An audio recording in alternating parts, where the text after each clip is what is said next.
Usually during wartime, there's a lot of stress and even panic. However, we've recently observed a rather paradoxical situation in the context of the war in Ukraine.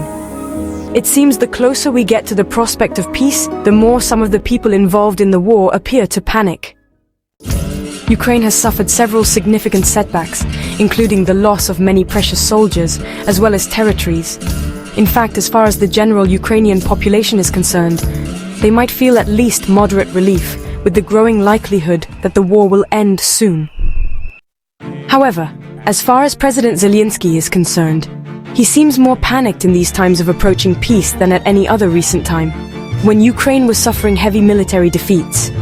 In his case, there are reasons for panic, as peace would pave the way for the end of martial law, elections, and a return to democratic politics, which would remove him and his neo-Nazi acolytes from power. The most difficult thing to understand are the signs of panic from European leaders, faced with the prospect of a swift peace. The war has caused the death, serious injury, or disability of almost 1 million people, and shows a tendency to drag on. Now, suddenly, it has the chance to end quickly. Isn't this a reason for great relief and joy? Well, the war in Ukraine has created the possibility of escalating into a nuclear conflict, which would be disastrous for the entire world, particularly for the major European countries. Yet even so, this doesn't bring a smile to the faces of many European leaders. In reality, they should have been working tirelessly to end it, something for which they have had opportunities. But they chose to prolong it.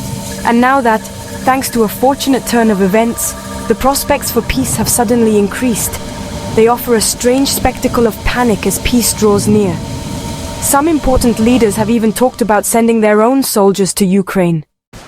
This strange reaction is, in reality, a reflection of the fact that they have always adopted an aggressive posture and irrational stance, bowing to a Biden administration whose madness and corruption are now obvious.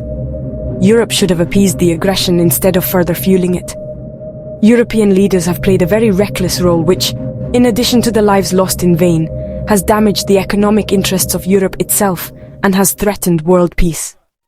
They forget that honor is not lost if you acknowledge your mistakes and if you take the appropriate corrective measures.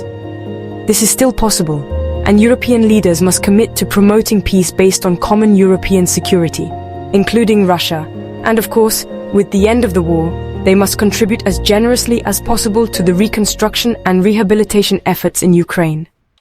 Share your thoughts and subscribe to the channel. See you next time.